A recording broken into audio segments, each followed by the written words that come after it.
In South Africa at present, you may not be tested for HIV unless you have volunteered for the test, have received pre-test counseling and have signed a written consent form. After testing, you must receive post-test counseling. This process is commonly called VCT, meaning voluntary counseling and testing, and was intended to protect us from discrimination. Today, however, many people believe that VCT has become an obstacle to mass testing for HIV. They observe that the process of getting counseling and giving consent discourages many people from testing.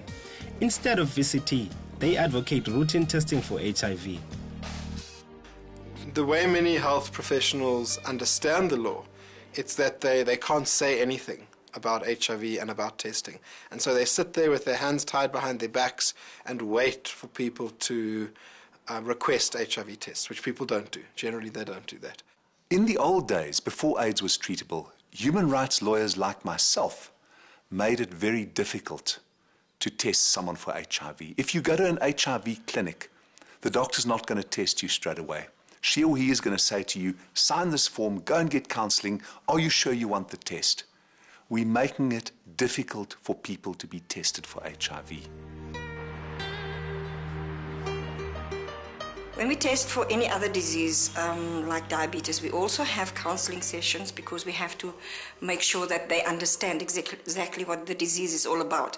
But for HIV, because there's such a lot of stigma attached to it, we also have to do even more counseling, because the person will have to know before we test them. We have to ask permission, and then we have to do a pre-test counseling so that we can tell them what it is all about, what HIV is all about, what it is, the test we're going to do, and also what can happen to the person if it is positive, and when the person is negative, what they can do.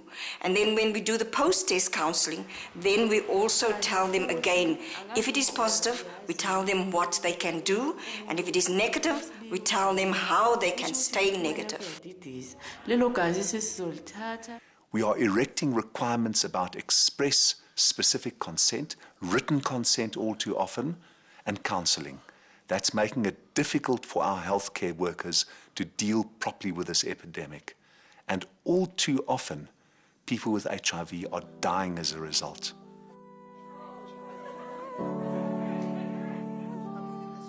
In 2005, Betty did a story on Professor Ronald Low's untimely death. This prominent HIV/AIDS activist had made the choice not to test for HIV. He fell ill and was hospitalized. On the 15th of May 2005, on suspicion of possible HIV infection, doctors tested and diagnosed him with HIV. Ronald died 6 weeks later. He said, "Vasu, when I get out of here, I want to make some serious changes to my life, and what I would really like us to do is to start a campaign for early testing," which I think, yet again, is Ronald's acknowledgement of his own denialism.